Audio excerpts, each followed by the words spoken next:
Welcome to the Startup Grind.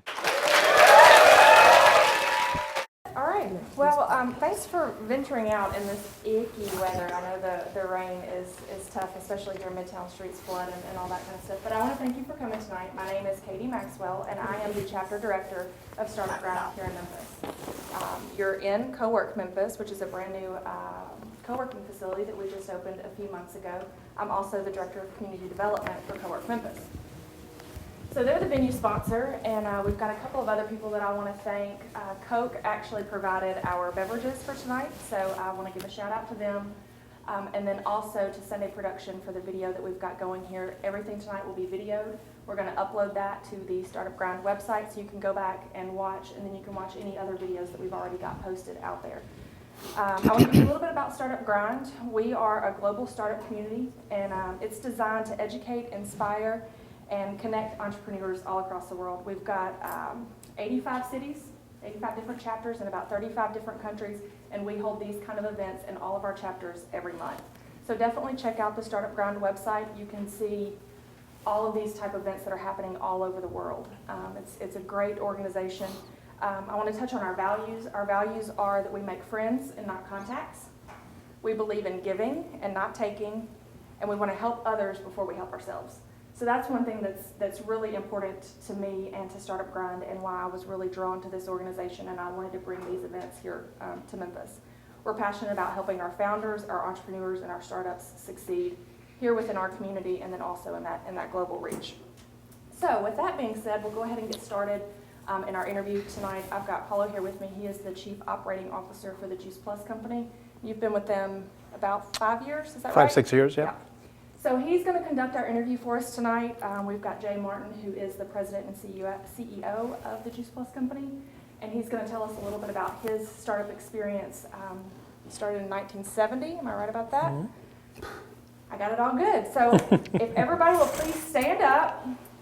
This is also Startup Grind tradition, and let's give Jay a round of applause.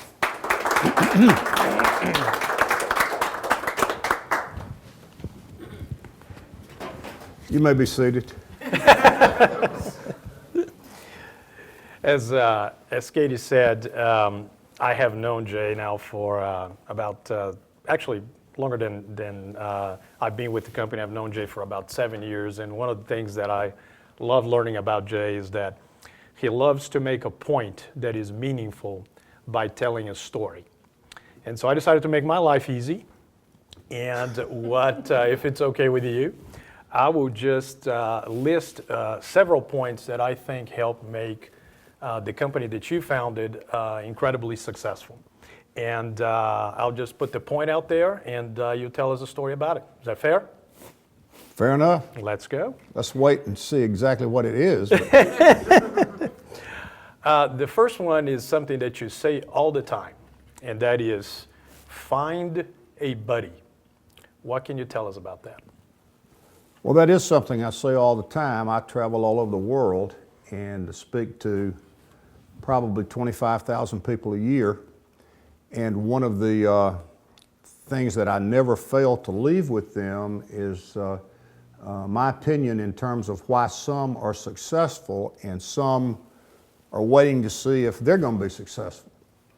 And the one thing that I can see, at least in our organization, that points that out better than anything else is the ones that are successful have found what I refer to as a buddy. Somebody that's just as excited about what they do as they are. It can be a husband and wife, it can be two friends, it can be relatives, but it has to be somebody. And if you look at our history in Memphis, you look at Kimmons Wilson and Wallace Johnson, you look at Fred Smith and Jim Barksdale, you look at people like Bill Gates and Paul Allen. I mean, it's just over and over again. It's not necessarily somebody whose shoulder you want to cry on, it's maybe somebody you want to brag to. It's like a kid that's jumping off the diving board and Daddy watch this. And I think one of the real things that I would want to share with you tonight is the fact that if you are an aspiring or budding entrepreneur, it's tough to do it by yourself. And finding somebody who has the same values. Here's a classic example, Paolo and myself, who met 7 years ago. And we realized that we were potential buddies. And my buddy at that point was retiring, so Paolo and I got together, and it's worked out that way. And really, for my entire career, I've had a buddy. And it's very, very important in my mind to do it. A good preacher needs a good amener. They can make a good preacher great and a poor preacher better. A person on trial needs a corroborative witness. That makes all the difference in the world. A half moon, a full moon is 9 times brighter than a half moon. If you see two Mormon missionaries riding up and down the street on bicycles, it's pretty normal. If you see one, something bad happened to the other one. So Somebody's lost. somebody is lost. One of the things that I would certainly leave with you tonight is the fact that a successful entrepreneur does need somebody that they can totally depend on. Finding a buddy, finding a partner, finding somebody like that is, in my opinion, probably the best advice I could give you. That's a great point. Let's talk about the next one, which is, what is the importance of reputation? How critical is it? It's critical, and I'll have to get into a sports analogy maybe to really make that point. I grew up in a sports family. My father played 3 sports in college. He was a coach and a principal and a teacher. My mother was somewhat of a sports person herself. After my father died, she was still watching the Cubs game, and I said, well, what's going on? Why are you watching the Cubs game? She said, well, I didn't know how to, after your dad died, I don't know how to do the remote, so this is what he had on.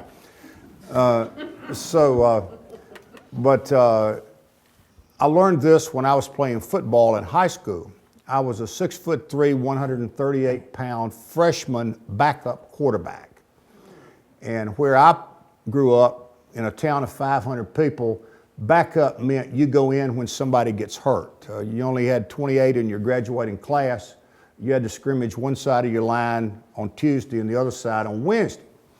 So, but I am still the backup quarterback, and it's our first game, and my father had hired a big barrel-chested Irishman from Connecticut to come and coach in the little town of Boonville, North Carolina.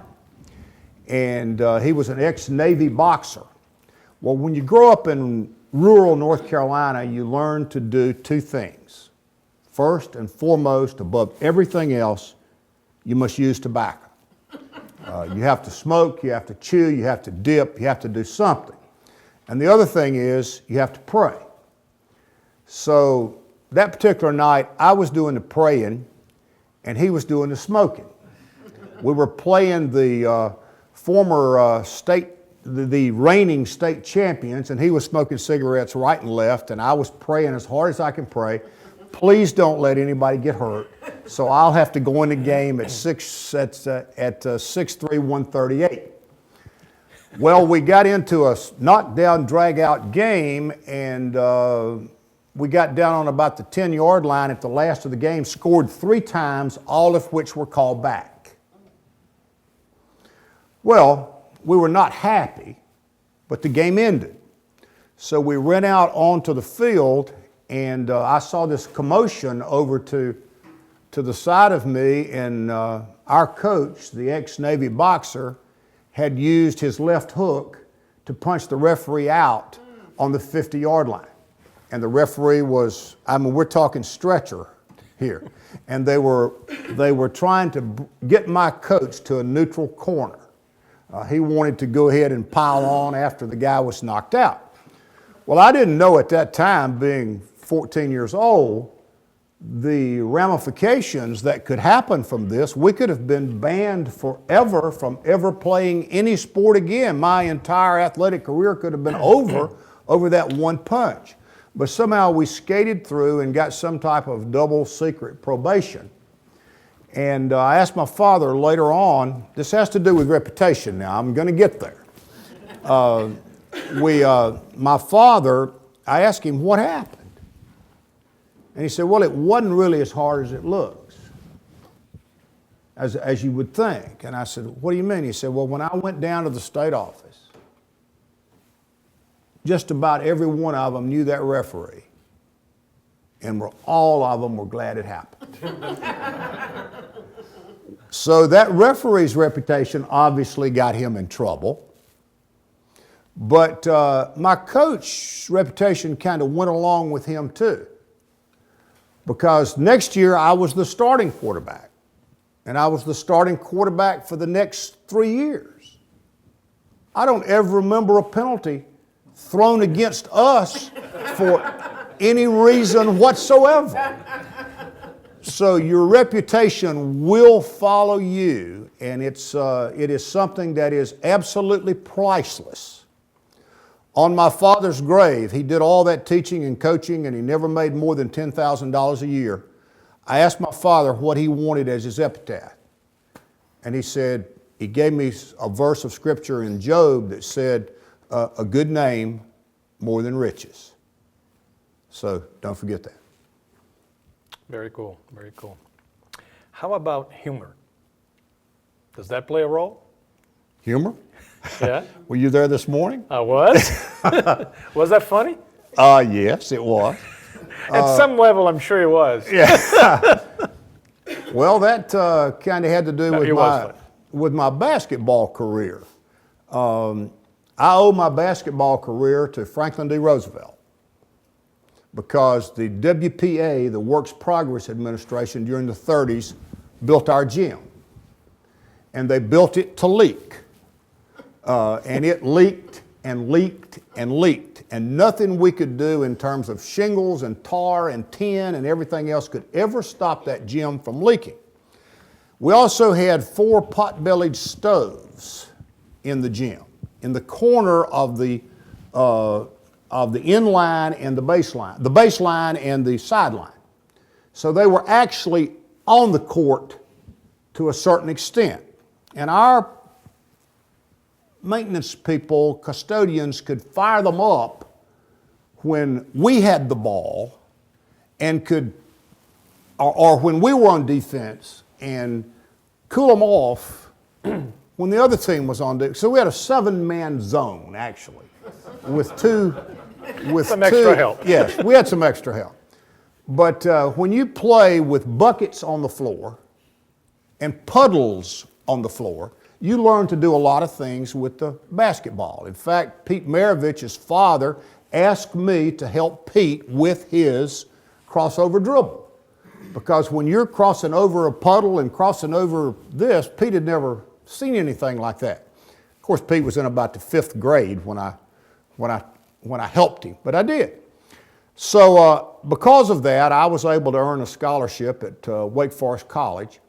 And I played for one of the great coaches of all times. We went to the Final Four my freshman year. That sounds good, but freshmen couldn't play then. We just went on the trip. But Horace Bones McKinney, an ordained Baptist minister, he preached my aunt's funeral, and he loved to drink. What a combination. Baptist preacher and a guy that loved to drink. He was the funniest guy and the wildest guy I've ever been around in my life. He was 6'6", 166. I was 6'3", 138. So the Atlantic Coast Conference, now we played Duke and Carolina and North Carolina State and Maryland and some pretty good teams.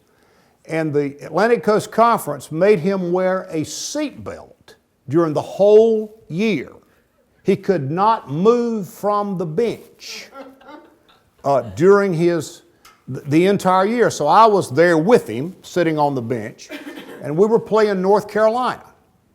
And Larry Brown, the coach at SMU and coached pretty much every team in the country, he's coached, I don't know how many teams he's coached, but Larry Brown was faking us out by faking a shot. Our guard would leave the floor. He'd go around him and dish the ball off to Billy Cunningham, who was dunking it, and it was not a happy time. So Bones looks down the bench. He has to lean out, and he says, "Martin." Of course, immediately I went, "Me?" So he comes up there, and he said, "Did you see Hassel leave his feet?" Butch Hassel was a friend of mine and was the guard that played in front of me. He said, "Did you see Hassel leave his feet?" I said, "Yes, sir." He said, "Well, considering the fact you can't jump, I don't think that's going to be a problem with you." And I said, "Yes, sir." So he said, when we get a timeout here and I can get my ass up, he said, we're going to go down to the bench. We're going to go down to the scores table. So we go down to the scores table, and he puts his arm around me like that, and he said, "I ain't got a thing to tell you. But he said, I see your girlfriend's looking at us. Let's milk it for everything it's worth." Well, I learned from that guy that I was so nervous. I mean, I was going to play against University of North Carolina and Dean Smith and all this stuff. It was my first time, guy. But he would use humor to get his point across. Don't leave your feet. Get his point across. Relax. Don't have anything to tell you. I got confidence in you. So I have always tried to stick with that lesson that I learned from him, was the fact that if you can't make them laugh, they ain't going to buy. That's the way I look at it. That's a good one. You're in the middle of, not you, but when someone is in the middle of trying to start a business and in the middle of all that, how do you create a difference? How do you make a difference? Well, first of all, you got to realize you need a difference. You know, if I ever talk to entrepreneurs or potential entrepreneurs, I got to tell you, you're not inventors, you're improvers. We've certainly not taken on a product in our mind that has not been on the market before or won't be on the market again. But you have got to try to find some type of difference. Sometimes you can do it with a product. We did it in the water filter business. We were just about to give up on the water filter business until we came across a valve that diverted the water from the water filter to the sink and into the glass, and allowed us to be able to use what we called a puppy dog approach, where people could use the water filter for a weekend and really determine the difference. You know, just about a $3 item that changed our whole complexion. When we were in the fire detection business, we determined that the one reason that people wouldn't buy our product was because they couldn't hear it. And why would you want a fire alarm if you couldn't hear it? Well, the reason they couldn't hear it was we couldn't demonstrate it. Well, we figured a way to demonstrate it. And I see over and over again marketing ideas, all kinds of ways to try to create differences. And if you're going to be successful as an entrepreneur, you need some type of niche. And if somebody's already in that niche, get another niche. There is something about you or your product. They taught us when I was selling in college that when people would fuss about the price, and I'd say, well, you know, I don't necessarily agree with you, but I can tell you the reason for the price. The reason for the price is me. They have to pay me, and I'm good. And I will make this product worth your while. It can be anything you want anything you want, but you've got to try to find, what is my niche? What is my little thing that makes me different? Not better, necessarily. Not cheaper, necessarily. You know, but different, where you can get somebody's attention and talk to them. Because don't ever forget, I had a journalism professor at the University of Georgia. When he wanted to come in and make a point, he would make the point and dismiss the class. I was in undergraduate study for 7 years. He did that 3 times. That's the only 3 things I remember about my college education. And one of the things that he always emphasized was, what is the number one reason people buy? The number one reason people buy is because they were asked. Everything else is secondary. It's because they were asked. Now, I've tried to refine that a little bit in my career and say it's not just the fact they were asked, although that's the most important. It's how they were asked. It's how they were asked. And I had a friend one time, this is a story. I had a friend one time that went out to buy a hammer. Something as simple as a hammer. And he walked in a hardware store, and he went to the back of the store, and he looked up there, and there were two hammers. One of them was $13.75, and one of them was $9.25. And to him, they looked identical. So he woke the clerk up and got him over to the pegboard display and said, "Buddy, can you tell me something?" He said, "What?" He said, "What's the difference in those two hammers?" He looked at him, he looked back at my buddy, he said, $4.50, not counting your tax. Well, my friend did not make his decision based on that information. He went to another store, and lo and behold, the same two hammers existed and the same two prices. But this time, an entrepreneur, a salesperson, came and shook hands with him and said, "I see you're looking at hammers, and I notice you ain't a carpenter. You don't have calluses on your hand." Oh. So, but the carpenter always knows the mark of a good hammer. So the mark of a good hammer is whether or not she's balanced or not. He took the $13 hammer off the wall, put it on the shelf, and he said the average subfloor nails 28,700 nails a month. He said he needs something that kind of swings easy. This thing looked like perpetual motion, going back and forth. He handed it to him. He said, "Kind of feels natural in your hand, don't she?"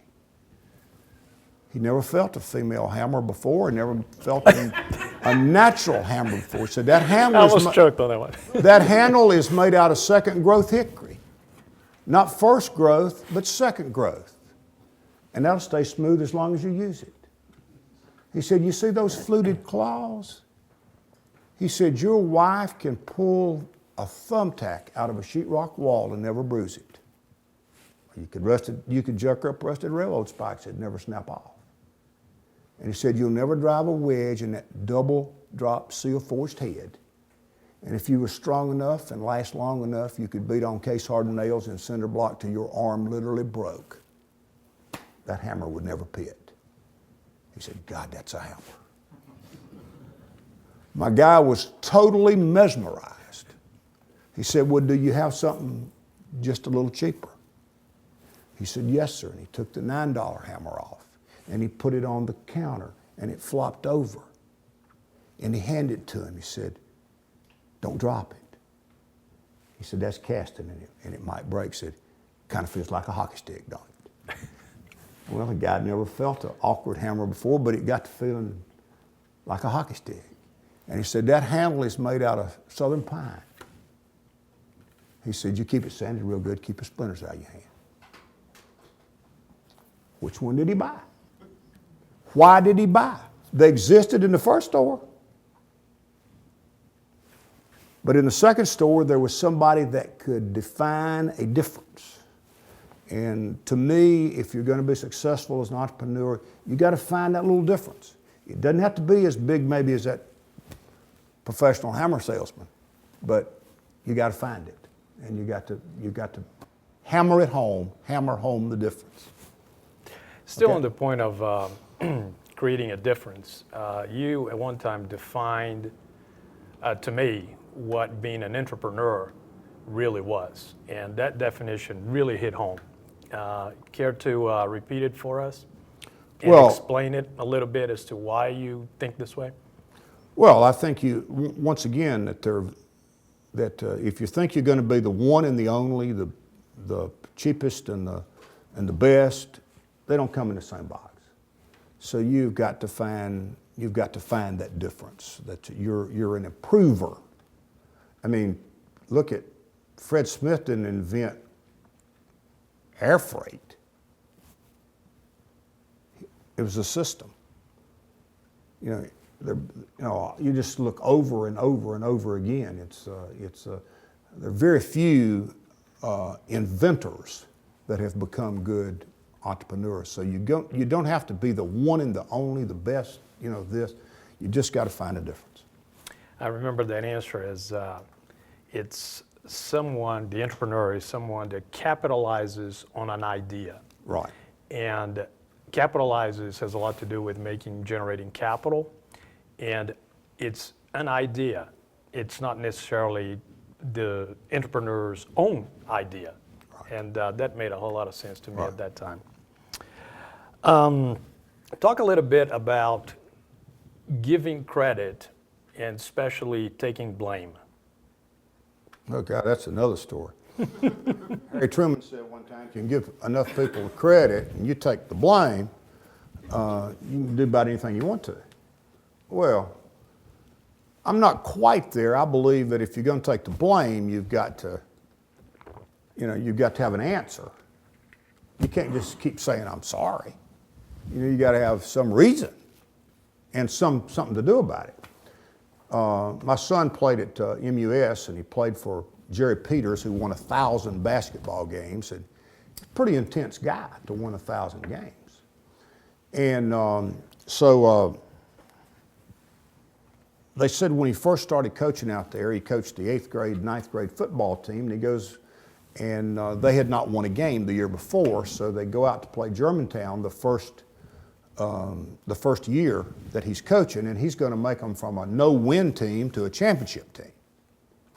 So they go to Germantown and they lose 13-7 or something. And the ones that played on that team say that after the game, he laid a cussing on them that George Carlin would have walked out on. And he said, he talked kind of slow and through his nose, and he said, now boys, he said, we got practice Monday, and I believe if I was y'all, I wouldn't be late. So they show up on Monday, it's August, hot, they get out there.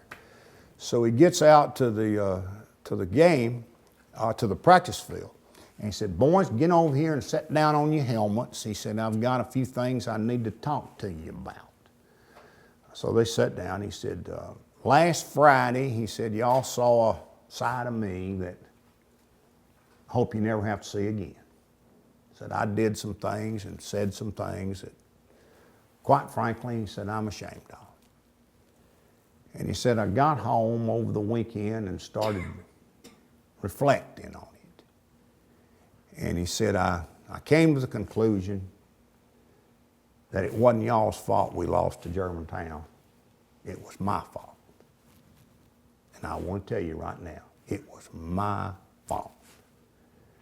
And he said, it was my fault that every damn one of y'all are chicken shit and out of shape.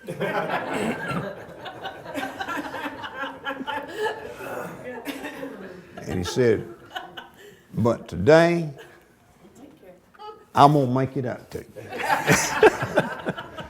So, give all the credit you can possibly give to everybody you can give it to, if it's deserved.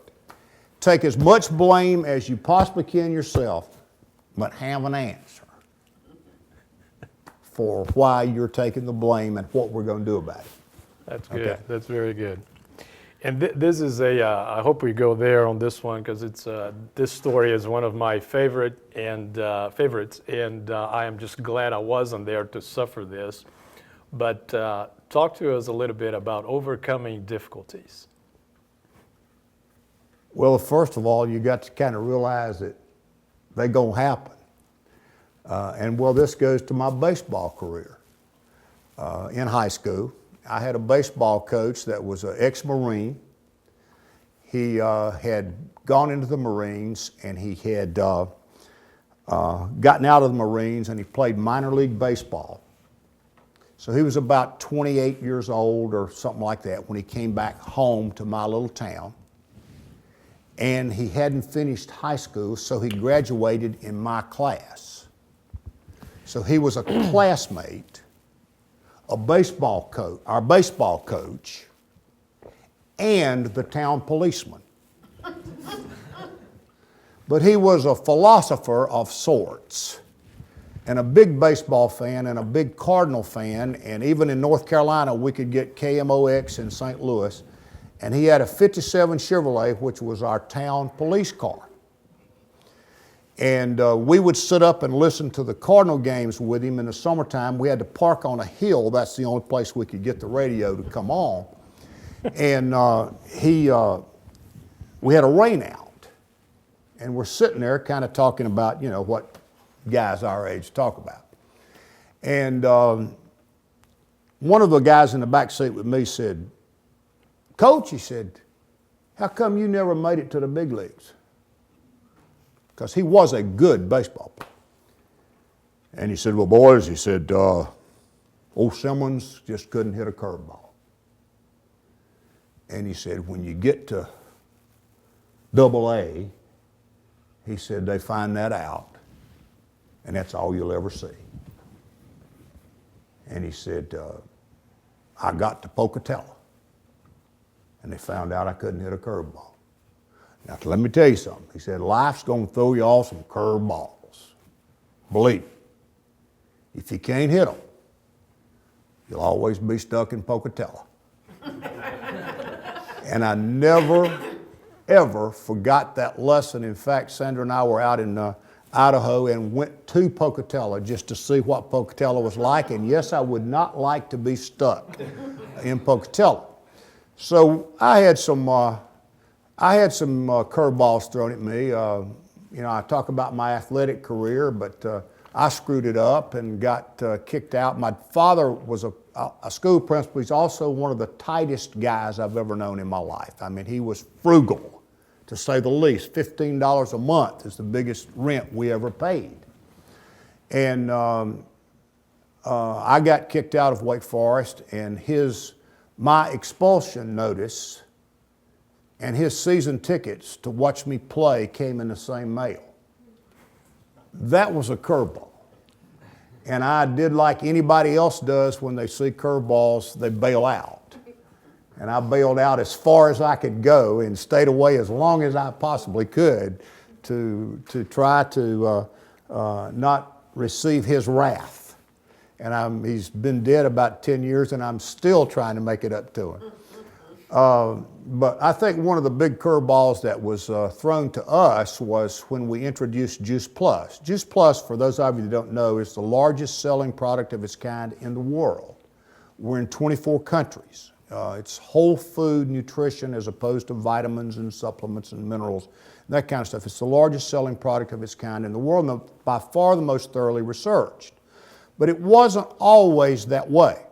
When people came to us and tried to convince us that Juice Plus was a good idea, being the great visionary I am, I said, forget it, because I didn't want to be in the pill business, really. But what they were telling us was that it was better than juicing. And at that point, juicing was a craze, absolute craze. An infomercial by the juice man, Jay Cordish, was the most successful infomercial in the history of television. Dan Aykroyd actually did a spoof on Saturday Night Live where he juiced a bass on Saturday Night Live. I was out in Seattle, Washington one Sunday morning channel surfing, and there was the juice man. So I flipped, and there was the juice man. I stopped a minute, and the juice man, I flipped, the juice man. And it was every channel in Seattle. And I think, this is unbelievable. It's even in sync. And it was unbelievable because I had the remote upside down, but I was flipping. So, based on what I saw, I bought a juicer. Went home and juiced twice, first and last time. I said to myself, I do not want to be healthy this bad. So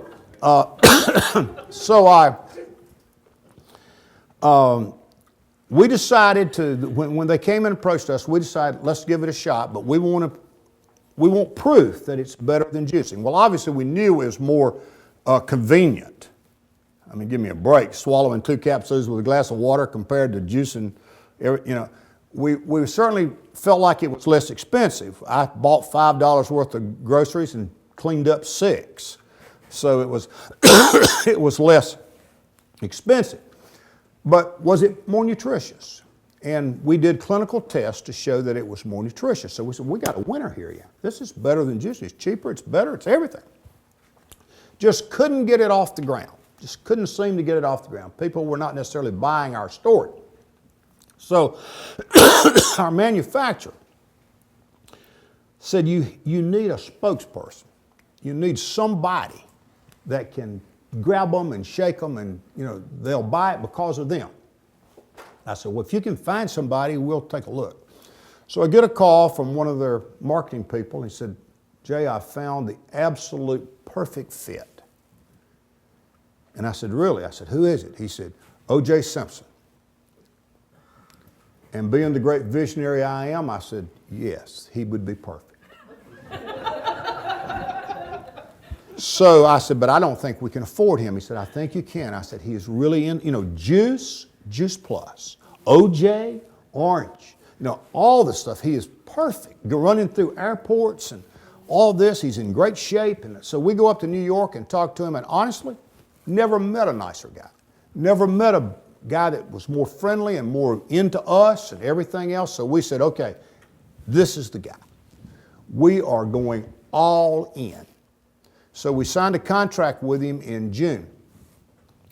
And in December. And we started in January. And we ingrained his likeness in every piece of literature, every bottle, every video, everything on the internet. It was OJ. They even had a poster of me and OJ like this, Jay and OJ. Like this, hugging each other. It was great. He was going to be the keynote speaker at our convention in Orlando in June. Kind of toward the end of June or middle of June. Around the 1st of June, something happened. He committed the crime of the century. Well, he obviously wasn't the speaker at our convention. He didn't make it.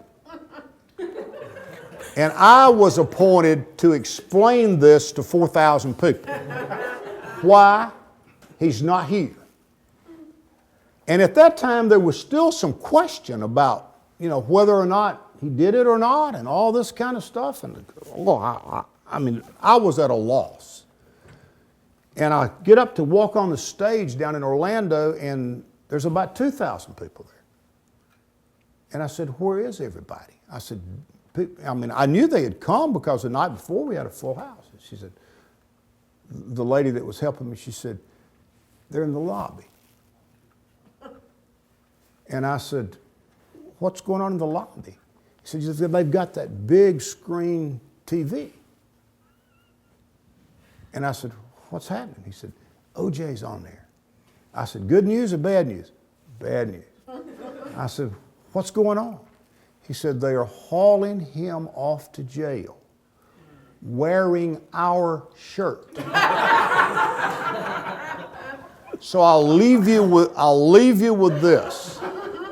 You're going to have some curveballs thrown at you, but when they show up, think about this little boy out there on that stage trying to explain OJ that day with 6 truckloads of tapes and everything else you can imagine. But I guess there's a blessing behind, there's a silver lining, because it did cause us to go in another direction.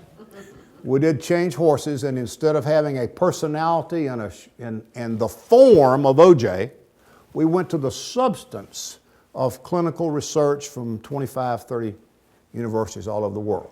So, Katie, that's it for me. That's it for you. You want to open for Q&A? How does... If the audience has any questions, let's go ahead and do that now. Okay? Cool.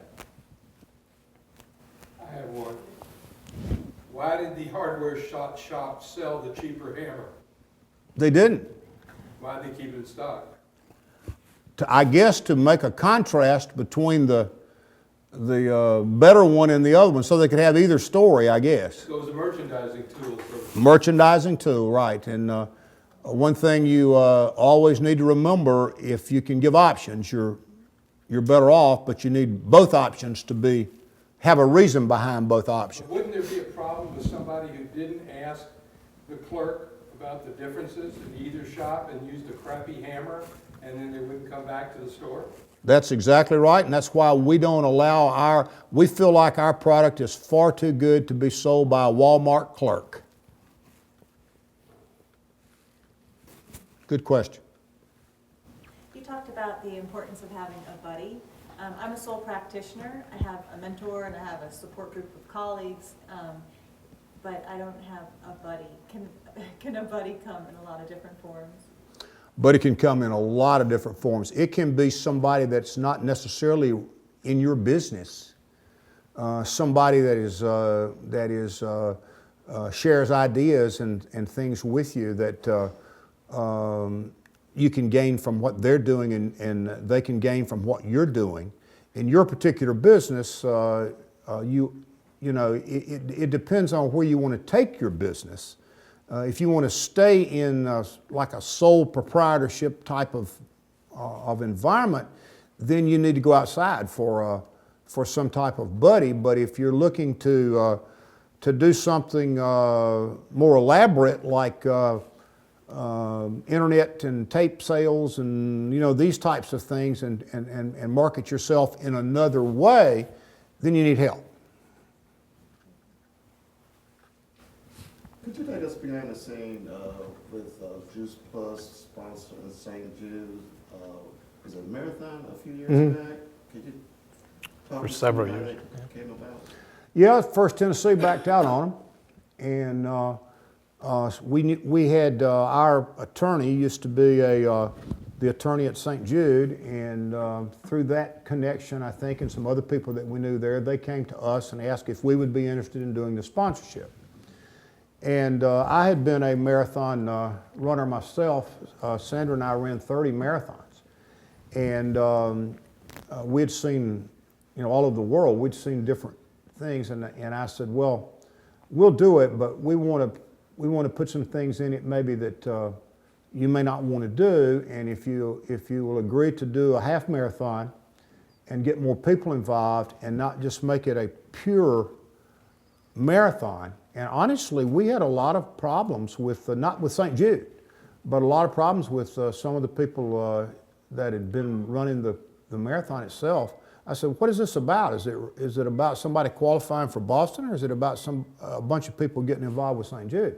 So we were able to influence that, and it's been we have a lot of people that are into health. We probably have 300 people every year that come from all over the country that run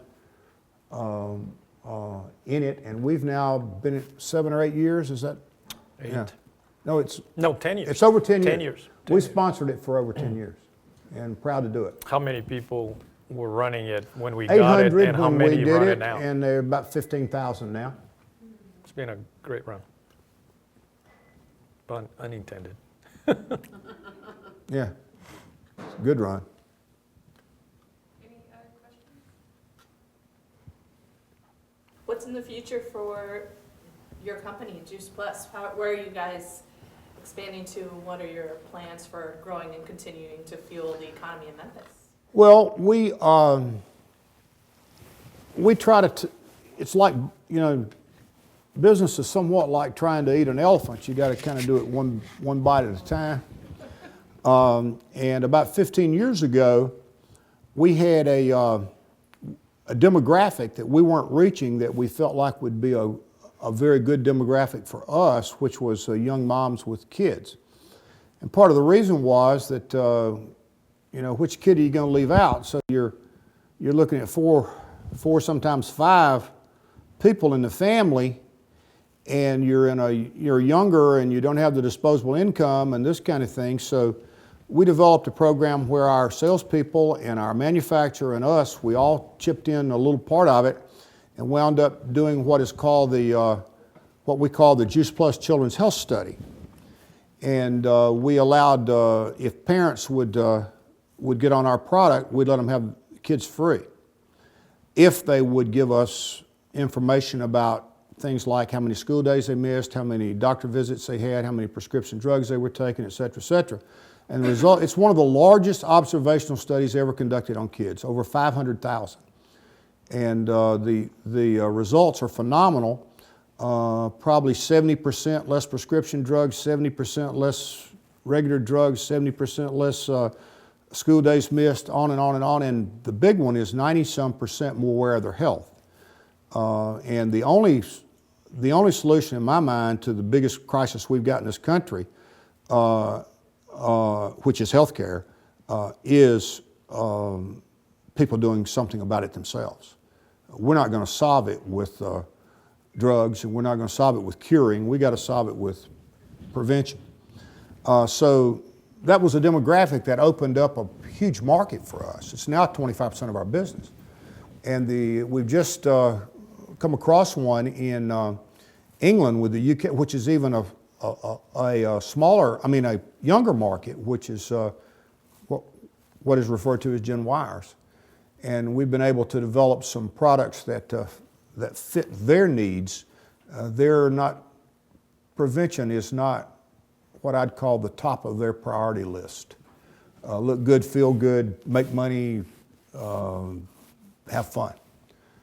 So this is kind of nutrition on the go. And we've had a phenomenal growth in those markets, and we're looking now to expanding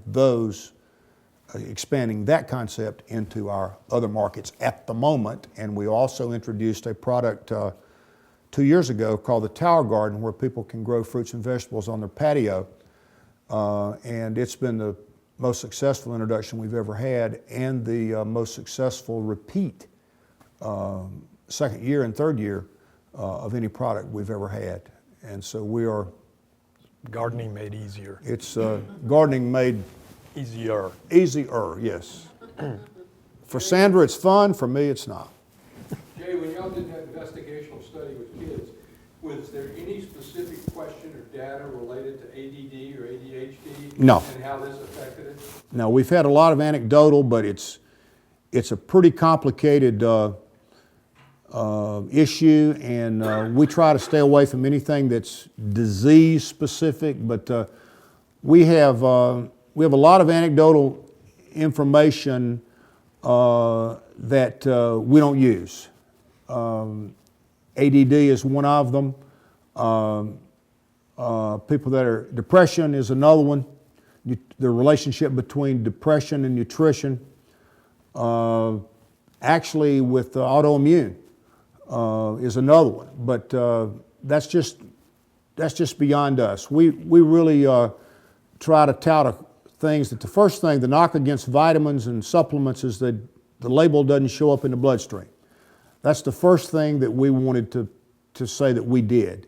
And by the fact that it's whole food, and by the fact it's dozens of fruits and vegetables rather than one, it's not isolated or fragmented, that ours does. Significant bioavailability would be the one. Then we looked at immune markers, and we looked at DNA protection and DNA protection, and what's the other term?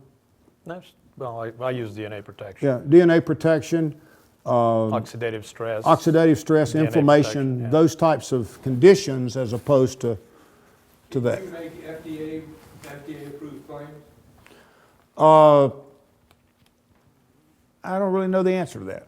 Yeah, You would know if it's on your label whether you say you cure a health condition as an example. Well, cure is not really Treat. Yeah, treat or lessen the risk. Those types of things. we stay on the side of We're very conservative. protection and rather than cure. But do you fall in that same category where supplements, for example, have to say at the bottom, we've made all these claims, but nothing's approved by the FDA? No, So you don't have to say that. no. Interesting. No. Anything that we say is backed up by clinical studies. And we've done, one of the most interesting studies we did was at MD Anderson. They came to us, and I tried everything in the world to keep them from doing a study. Because, you don't want to, there's just thousands and thousands, but they're saying, well, we're going to do a quality of life study on ovarian cancer patients, worst of the worst. And our problem is real simple. We cannot get them to eat. And if we put fruits and vegetables in front of them, the ones that do eat do better. The ones that don't eat don't do better. And the problem is most of them don't eat. So maybe we could replace what they call the well diet, which is 10 servings of fruits and vegetables a day, with Juice Plus for 5 and 5 vegetables. Can we get the same results? It would be a big breakthrough for us, and we did. We actually got a little better, but not. We don't just say marginal. that. We don't say just marginal. But it was very, very interesting. So those are the type of areas we try to get into. We got one more, if there's anybody out there that has one more question. Got it. Thanks a lot.